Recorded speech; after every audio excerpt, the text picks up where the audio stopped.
Salut à tous, j'espère que vous allez bien. Aujourd'hui, je m'adresse surtout aux fans d'Harry Potter.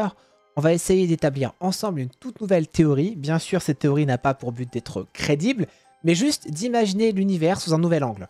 On va quand même essayer de faire quelque chose d'un petit peu logique, mais le but n'est pas d'assurer une vérité. Inutile de me dire des trucs du style « à la page 43, il porte des claquettes et t'as dit qu'il n'avait pas fait ses lacets, donc c'est pas possible parce qu'il portait des claquettes ».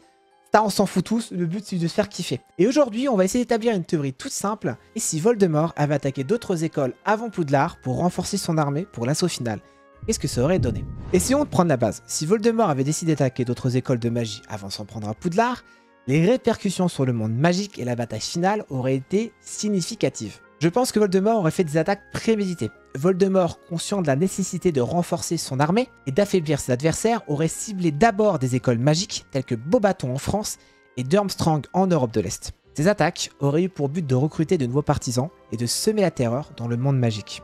L'attaque du Beauxbaton aurait traumatisé la communauté magique française. Beaucoup d'étudiants et de professeurs auraient été capturés ou tués. Et l'école aurait été laissée en ruine, provoquant un exode des sorciers vers des refuges bien plus sûrs. L'attaque de Durmstrang, connue pour son enseignement de la magie noire, aurait représenté des défis uniques. Certains élèves et professeurs auraient peut-être rejoint Voldemort complètement volontairement, tandis que d'autres auraient résisté farouchement, en tout cas le plus possible. Ce qui aurait mené pour moi à des combats intenses et des pertes lourdes des deux côtés. Ensuite, en troisième point, parlons de l'impact sur Poudlard et surtout de la communauté magique dans l'ensemble. En apprenant les attaques sur les autres écoles, Poudlard aurait considérablement renforcé ses défenses. Dumbledore et l'Ordre du Phénix auraient mis en place des protections magiques supplémentaires et intensifié la formation des élèves en défense contre les forces du mal. Je pense qu'il y aurait aussi une unité mondiale sur tout ce qui est monde des sorciers.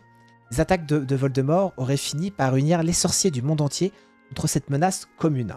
Des défenses internationales se seraient alors formées avec des sorciers venant de toutes parts pour aider à défendre Poudlard, mais surtout pour vaincre leur menace de toujours, Voldemort. Un peu comme ce qui s'est passé avec nous durant la guerre. On a tous fait des alliances pour essayer un petit peu de s'entraider. Mais Voldemort, lui, se serait pas arrêté là.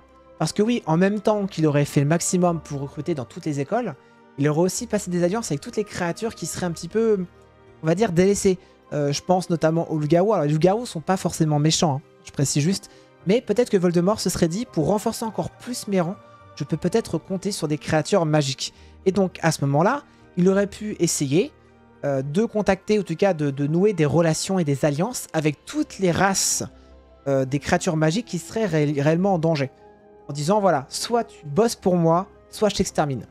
Ça peut être aussi un autre moyen pour notre ami Voldemort d'essayer de renforcer ses rangs et de créer justement une unité beaucoup plus puissante, pas juste des sorciers, mais pouvoir compter sur la force brute de certaines créatures magiques bien puissantes. Avec les autres écoles de magie en ruine, Poudlard serait devenu le dernier bastion de résistance contre Voldemort. La bataille finale aurait été alors encore beaucoup plus intense, avec des combattants venus du monde entier pour défendre l'école et essayer de vaincre Voldemort. Les alliances internationales auraient apporté de nouvelles stratégies et des renforts qui seraient alors indispensables sur cet instant aussi important. Dans cette théorie, on estime qu'ils auraient enfin réussi à faire tous front ensemble et vaincre Voldemort. Maintenant, en cinquième et dernier point, on va essayer d'étudier les répercussions que ça aurait eu sur le long terme. Je pense que là, on arrivera à une étape très importante, comme un petit peu l'après-guerre qu'on a eu chez nous, l'étape importante qui est la reconstruction. Après la bataille, la communauté magique aurait entrepris un effort de reconstruction massif. Les écoles détruites auraient donc été reconstruites avec l'aide des sorciers du monde entier, symbolisant enfin l'unité et la résilience de la communauté magique. Ensuite, je pense qu'il y aurait également, d'un point de vue purement politique, plein de nouvelles choses qui se seraient passées. Et ouais, on peut pas tolérer, on peut pas prendre le risque qu'un ennemi aussi puissant que Voldemort reprenne le contrôle et de nouveau attaque. Surtout avec une unité et surtout une économie et pas mal de sorciers morts, le monde des sorciers est beaucoup trop fragile pour subir un nouvel assaut d'un nouvel ennemi. Donc là, je pense très sincèrement qu'ils auraient mis de nouvelles réformes en place, avec une coopération internationale accrue pour prévenir de telles catastrophes à l'avenir et à renforcer les défenses contre les menaces futures. Bon, arrêtez d'histoire, ils ont appris leur leçon, ils se sont dit ok, on a failli tout s'y passer, on va essayer de créer des réformes politiques pour réformer tout ça en espérant justement que ça ne se reproduise plus. Voici la fin de ma théorie, j'espère sincèrement qu'elle vous aura plu. C'est vraiment dans un but uniquement de vous divertir, moi j'aime bien faire ça, je trouve ça plutôt cool. Et sincèrement, j'espère que ça vous aura plu. Voilà, c'est très important pour moi.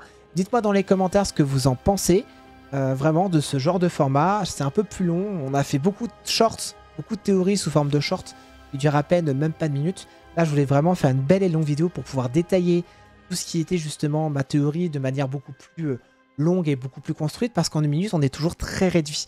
Donc j'espère vraiment que ça vous plaira. Dites-moi tout ça en commentaire. N'hésitez surtout pas à vous abonner. En tout cas, merci beaucoup. Je vous dis à très bientôt les fans d'Harry Potter.